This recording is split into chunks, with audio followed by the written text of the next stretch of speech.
वाह भाई वाह, क्या जबरदस्त क्रिकेट देखने को मिली। पाकिस्तान जनूबी अफ्रीका T20 सीरीज का फाइनल मैच, वो भी लाहौर में। और नतीजा पाकिस्तान के हक में। सीरीज तो 1-1 से बराबर थी ना। जी बिल्कुल। तो इस आखिरी मैच का प्रेशर ही अलग था।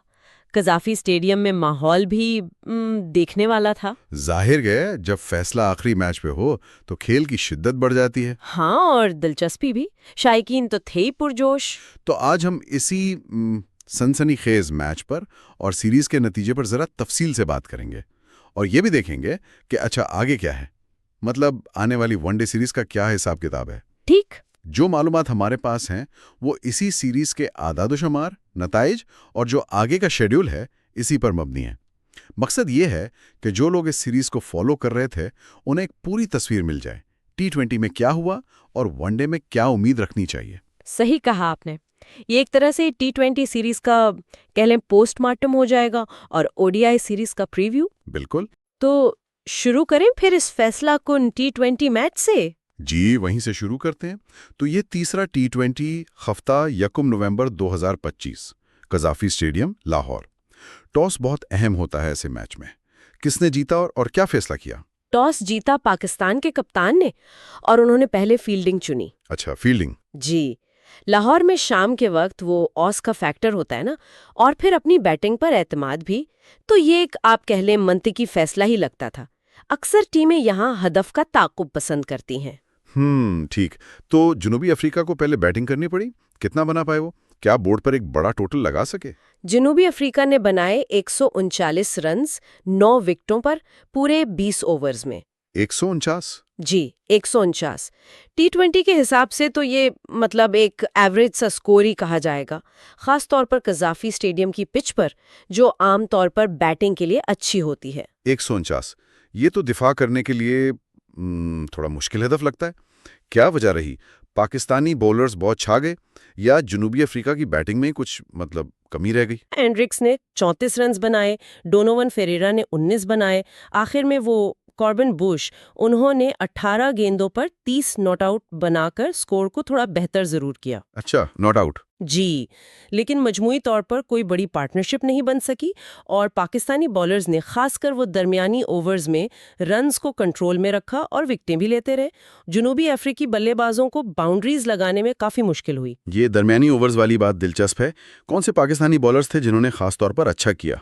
शाहीन शाह अफरीदी तो खैर क्या कमाल बॉलिंग की उन्होंने, नई गेंद से भी और फिर आखिर के ओवर्स में भी। 4 ओवर्स में सिर्फ 26 रन्स दिए और 3 अहम विकेटें लीं। उनका पहला स्पेल ही काफी दबाव वाला था। शाहीन की फॉर्म तो हमेशा ही पाकिस्तान के लिए बहुत अहम रहती है। उनके अलावा एक नाम जो मतलब काफी नुमाया रहा, वो उस्मान तारिक का था। अच्छा, नया लड़का। जी, इस नौजवान ने भी बड़ी मुतासिर कुन बॉलिंग की। 4 ओवर्स 26 रन्स 2 विकेटें। इनका कंट्रोल और लाइन लेंथ बहुत अच्छी थी। और फहीम अशरफ ने भी अपना काम किया, 28 रन्स देकर 2 आउट किए। तो ये एक आप कहें टीम एफर्ट थी जिसने जनूबी अफ्रीका को 140 से नीचे रोका। जबरदस्त जबरदस्त बॉलिंग। तो पाकिस्तान के सामने हदफ था 140 रन्स का। सुनने में तो आसान लगता है, लेकिन फाइनल मैच का प्रेशर वो अलग चीज होती है। क्या पाकिस्तान ने आराम से यह हदफ हासिल कर लिया? हदफ तो हासिल कर लिया, लेकिन 6 विकेटें गिर गईं। ओह, 6 विकेटें। जी, पाकिस्तान ने 19 ओवर्स में 140 रन्स बनाकर मैच 4 विकेटों से जीता। मतलब एक ओवर पहले जीत तो गए, लेकिन आखिर तक थोड़ी टेंशन तो बनी ही रही। अच्छा, 6 विकेटें गिरने का मतलब है कि जनूबी अफ्रीकी बॉलर्स ने भी जान मारी। पाकिस्तान के ताकुब में कौन सा खिलाड़ी या कौन सा लम्हा फैसला कुन रहा? इस रन्स के ताकुब की बुनियाद तो कप्तान बाबर आजम ने ही रखी। क्या शानदार इनिंग्स खेली उन्होंने, वो भी मुश्किल वक्त में, जिम्मेदारी से। हाँ, बाबर की। बाबर ने 52 गेंदों पर 68 रन्स बनाए, 7 चौके, 1 छक्का।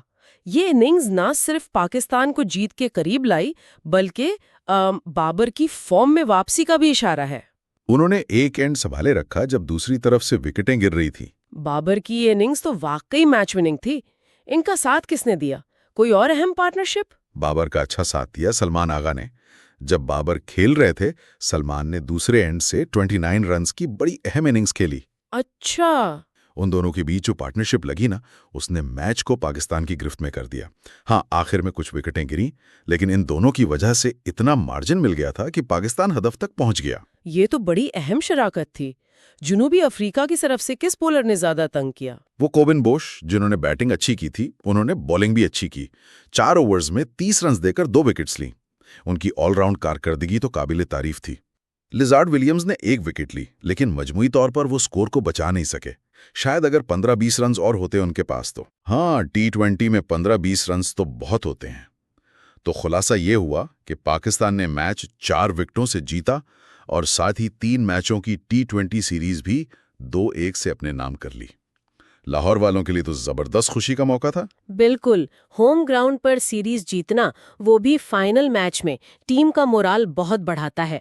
और देखें, बाबर की फॉर्म वापस आ गई, शाहीन तो अच्छा कर ही रहे हैं और उस्मान तारिक जैसा नया टैलेंट भी सामने आया।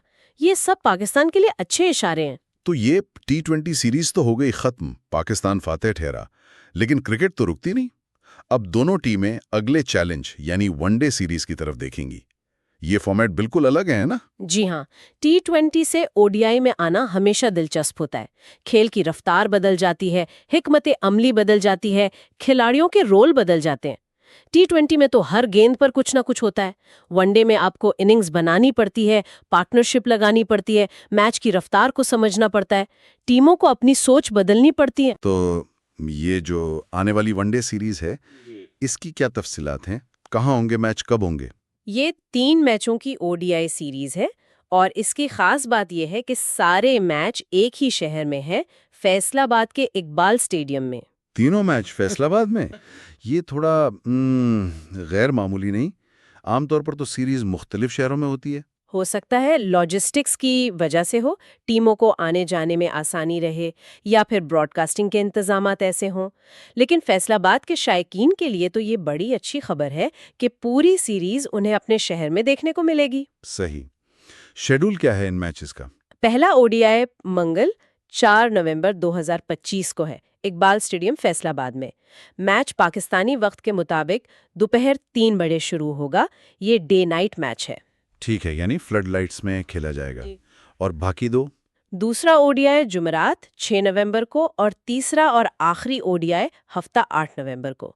ये दोनों मैचेस भी वहीं इकबाल स्टेडियम फैसलाबाद में, और टाइम भी वही दोपहर 3 बजे, और ये भी डे नाइट ही हैं। तो तीनों मैच एक ही जगह, एक ही वक्त पर और डे नाइट। ये तो बड़ी कंसिस्टेंसी है। अच्छा, अब जरा इस सीरीज का तज्जिया करें। फैसलाबाद का वेन्यू, फॉर्मेट की तब्दीली टीमों पर क्या असर पड़ सकता है? कई चीजें हैं। एक तो जैसा हमने कहा, फॉर्मेट की तब्दीली। 50 ओवर के खेल में सब्र चाहिए, इस्तेहकाम चाहिए। टीमों की साख्त भी बदलेगी। कुछ T20 स्पेशलिस्ट शायद बाहर बैठे और जो खिलाड़ी ODI के लिए ज्यादा मौजू हैं वो टीम में आए। क्या T20 की परफॉर्मेंस ODI सिलेक्शन पर असरअंदाज होगी, जैसे बाबर की फॉर्म या उस्मान तारिक की बॉलिंग? बिल्कुल हो सकती है। जो खिलाड़ी अच्छी फॉर्म में होता है उसका एतमाद बड़ा होता है और वो टीम को एक तसलसल दे सकता है। बाबर की T20 फॉर्म अगर ODI में भी चल गई तो ये पाकिस्तान के लिए बहुत ही जबरदस्त बात होगी।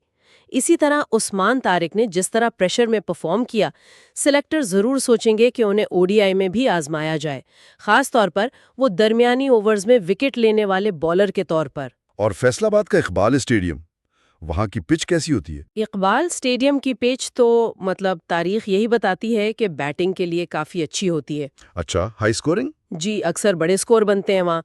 आउटफील्ड भी तेज होती है, तो उम्मीद है कि हाई स्कोरिंग मैचेस देखने को मिले। अलबत्ता पिछले कुछ वक्त में वहाँ स्पिनर्स को भी, खासकर मैच के दूसरे हिस्से में, थोड़ी मदद मिलती नजर आई है। और चूंकि डे नाइट मैच है तो शाम में वो ओस का फैक्टर भी अहम होगा, जो बाद में बॉलिंग करने वाली टीम के लिए मुश्किल पैदा कर सकता है। यानी बॉलर्स के लिए चैलेंज ज्यादा हो सकता है, खासतौर पर अगर ड्यू फैक्टर आ गया। और सीरीज की मजमूई अहमियत क्या देखते हैं आप? देखें, T20 सीरीज जीतने के बाद पाकिस्तान तो चाहेगा कि होम कंडीशंस का फायदा उठाकर ODI में भी जीत का सिलसिला जारी रखे। उनके पास मोमेंटम है। दूसरी तरफ जुनूबी अफ्रीका T20 की हार को भुलाकर एक नई शुरुआत करना चाहेगा। हो सकता है वो ODI में ज्यादा तजुर्बाकार खिलाड़ियों के साथ आएं और सीरीज बराबर करने की पूरी कोशिश करें। ये सीरीज दोनों टीमों के लिए आगे की तैयारी के लिए भी अहम है। बहुत दिलचस्प तज्जिया। तो मजमूई तौर पर हमने देखा कि पाकिस्तान ने लाहौर में ज़बरदस्त मुकाबले के बाद T20 सीरीज़ 2-1 से जीती। बाबर आजम की बैटिंग और शाहीन समेत बाकी बॉलर्स ने खूब परफॉर्म किया और अब दोनों टीमें जा रही हैं फैसलाबाद, जहां 4 नवंबर से 3 मैचों की डे नाइट ODI सीरीज शुरू हो रही है, वो भी एक बैटिंग फ्रेंडली विकेट पर। बिल्कुल दुरुस्त। T20 का जोश अपनी जगह, लेकिन अब नजरें फैसलाबाद पर होंगी कि 50 ओवर के फॉर्मेट में कौन सी टीम बेहतर खेलती है। अच्छा, अब जबकि हमने T20 का नतीजा, ODI का शेड्यूल और मुमकिन हालात सब देख लिए हैं, एक सवाल जहन में आ रहा है जो शायद क्रिकेट फैंस भी सोच रहे होंगे। T20 सीरीज जीतने, खासकर बाबर की फॉर्म में वापसी के बावजूद, क्या पाकिस्तान फैसलाबाद की इन बैटिंग पिचेस पर अपनी T20 वाली बॉलिंग की धाक बिठा पाएगा, खास तौर पर जब सामने जनूबी अफ्रीका का मुमकिन तौर पर ज्यादा मजबूत ODI बैटिंग लाइनअप हो? और दूसरी तरफ, क्या जनूबी अफ्रीका 20 सीरीज, खासकर फाइनल मैच में जो उनकी बैटिंग नाकाम हुई, उससे कुछ सीखकर ODI में वो दरमियानी ओवर्स के लिए कोई नई हिकमत अमली लाएगा ताकि वो बड़ा स्कोर बना सके? ये वो सवाल हैं जिनका जवाब तो हमें सीरीज शुरू होने पर ही मिलेगा। फॉर्मेट की तब्दीली और मुख्तलिफ कंडीशंस हमेशा नए चैलेंजेस लाती हैं। पाकिस्तान को अपनी जीत के मोमेंटम को इस्तेमाल करना होगा, जबकि जनूबी अफ्रीका को जल्द अज जल्द T20 को भुलाकर ODI मोड में आना होगा। फैसलाबाद की पिचेस यकीनन दोनों टीमों की बैटिंग और बॉलिंग दोनों की गहराई का इम्तिहान लेंगी। मुकाबले तो दिलचस्प होंगे, ये बात तो पक्की है। बिल्कुल। तो इंतज़ार रहेगा फैसलाबाद में शुरू होने वाले इन वनडे मैचेस का। आज की इस तफसीली गुफ्तगू के लिए बहुत शुक्रिया। शुक्रिया। यहीं पर हम इस गुफ्तगू को